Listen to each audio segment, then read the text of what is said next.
When you think of a huge government department going to court, you probably picture this frantic, chaotic scramble, right? But what if I told you it's not like that at all? In fact, it's a highly structured, almost chess-like process where every single move is mapped out way in advance. So let's open up the playbook and see how the game is really played. So just picture this for a second. A court makes a ruling, and it goes against the tax authorities. What happens in that office? Do alarm bells start ringing? Is it just a mad dash to figure out what on earth to do next? Not even close. The response is actually guided by a master plan, a really detailed manual called the Standard Operating Procedure, or SOP for short. You can think of this document as the department's playbook for every single step of a legal battle.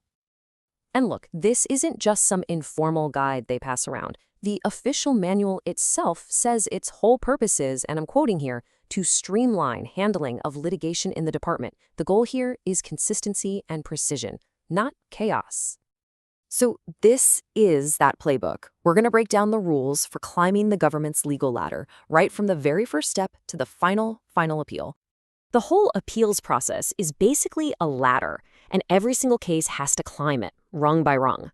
It starts with a decision from a lower-level officer, but with each step up, from the commissioner to a specialized tribunal, then to the high court, the stakes get higher and higher until a case could potentially reach that final top rung, the Supreme Court.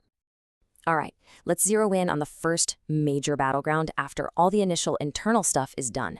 This is the specialized tribunal, where things really start to get serious. And that place is the CESTAT. It stands for the Customs, Excise, and Service Tax Appellate Tribunal.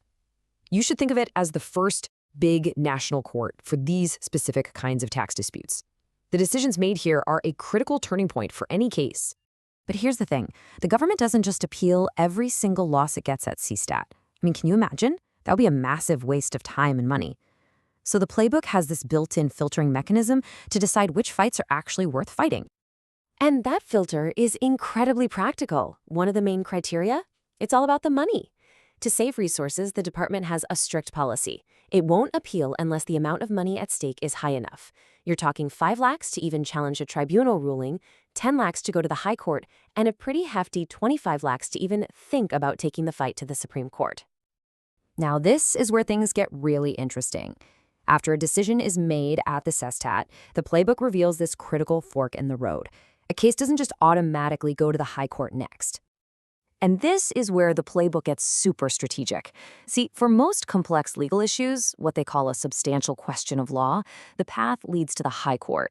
But for 2 very specific, often high-value types of disputes, ones involving rate of duty or valuation of goods, the playbook has a special move. They can skip the high court entirely and go straight to the top, directly to the Supreme Court. So what does that legalese, substantial question of law, actually mean? Well, it's not just any old legal disagreement. The playbook outlines a clear test. You have to ask, is the issue important to the general public? Is it a really complex question that the Supreme Court hasn't settled yet? Does it demand a real in-depth discussion of different legal viewpoints? Only if a case ticks these kinds of boxes does it qualify to go before the high court. And that, of course, brings us to the final boss level of the legal system, the Supreme Court. Here, the stakes are absolutely the highest, the rules are the strictest, and as you'll see, the clock is always ticking. Yeah, forget about those leisurely legal dramas you see on TV. Getting a case to the Supreme Court is an all-out sprint. The playbook at this stage is dominated by tight, completely unforgiving deadlines that dictate every single move. The clock starts ticking immediately. Once there's a high court order, the department has just 90 days, 90, to file what's called a Special Leave Petition, which is basically asking the Supreme Court for permission to even make their case. And remember that strategic jump from the tribunal on a valuation or rate issue? The window for that is even tighter. They have only 60 days to file that appeal. And you know, those external deadlines create some incredible internal pressure. To even have a shot at meeting that 90-day Supreme Court window, the local commissioner has to get the entire proposal put together and sent up the chain of command in just 20 days. No pressure. And that proposal isn't just some simple memo. No, it's this massive compilation they call a paper book. And it has to have everything.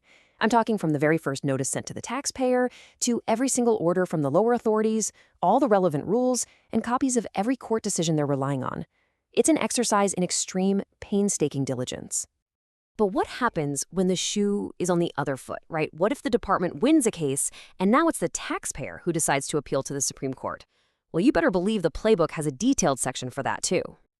The department immediately shifts from offense to defense, but those core principles of structure and speed are still there. The very first move is often filing something called a caveat.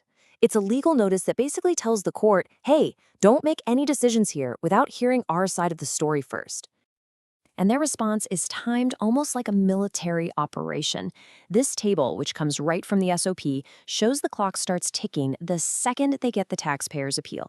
They have just 2 days to get a lawyer authorized, 7 days to get the actual documents, 10 days for all the internal comments, and it all leads to a final counter-argument being filed in just 38 days. It's incredibly precise. So after seeing all these rules and deadlines and checklists, you might be sitting there wondering, why? Right? Why create such a rigid, almost bureaucratic system just for litigation? Well, this really isn't just about red tape for the sake of it. This entire playbook is designed to make sure that a massive organization acts in a consistent and predictable way. It stops random, arbitrary decisions about whether to appeal a case, it holds officials accountable if there are delays, and it makes sure that public money is only spent on legal battles that are strategic and actually have a reasonable shot at success. And all of that leaves us with one final thought to chew on. This structured approach, it clearly aims for consistency and careful use of resources. But does a rigid playbook, with its strict deadlines and monetary cutoffs, always ensure fairness? Or can it sometimes stifle the flexibility that might be needed to pursue true justice in really unique and complex cases? Something to think about.